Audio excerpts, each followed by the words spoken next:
Hello, my name is Natalie Turvey and I am Director and Principal Psychologist at Drop of Life Psychology Clinic, plus the author of Unbreakable Relationships for Self, Lovers and Others. And I'm doing just some information around mindset. It's a bit of a buzzword, like I've mentioned before in some of my videos, but this one I'm going to talk about is ownership.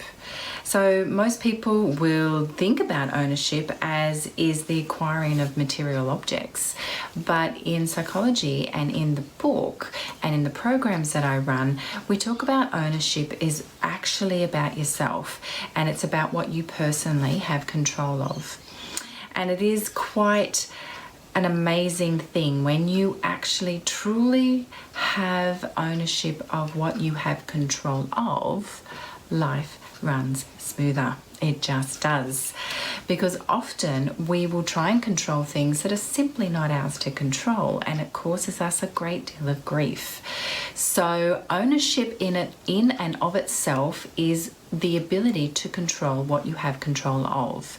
And all you have, and myself and anyone else has control of, is what we think, what happens up here, what we say, what we actually physically bring out of our mouth and talk to people about, what we do, what we actually physically get up and do, how we feel. And that is it. What we say, what we think, how we feel, and what we do. That is it. That is all we have control of. Now, just to be clear, just because I'm a psychologist doesn't mean I get it right all the time. I simply do not. I am a work in motion just like everybody else. And for many years, I literally thought that I had control of other people.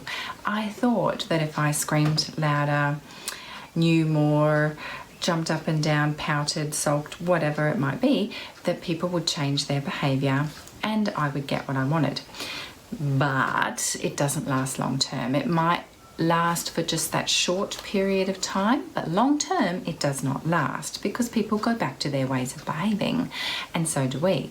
So it is really important to think about ownership because relationships just run better and smoother when everyone takes ownership of their stuff in a relationship. So how do you get control of what you have control of? Well, the very first thing that has to happen is you have to first understand why it's important. So in my book, I talk a lot about why it's important to have ownership, and like I mentioned before, why it's going to help your relationships. And it helps because it allows you to be the best person that you know how to be in a relationship, because you're owning your information, you're owning what you say, you're owning how you feel, and you're owning what you do, and you're taking 100% control of that. So for example, in a relationship, when you get angry and swear, that might be very out of character for you.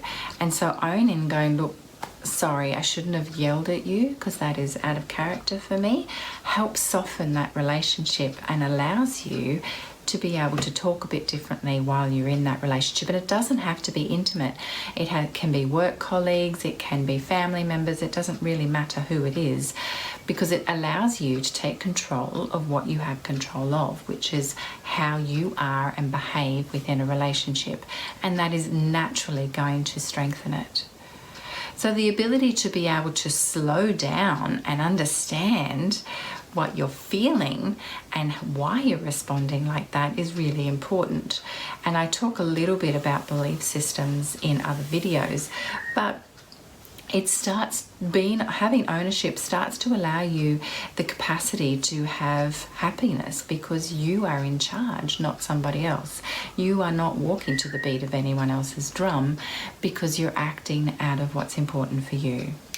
A really good quote from Louis Champagne is, "A secret to happiness is letting every situation be what it is instead of what you think it should be, and then making the best of it." I think that just really encapsulates what it is I'm talking about. It is what it is. People are what they are and they do what they do. Doesn't mean we tolerate it, doesn't mean we like it, doesn't mean we actually have to accept it and perhaps even be around it.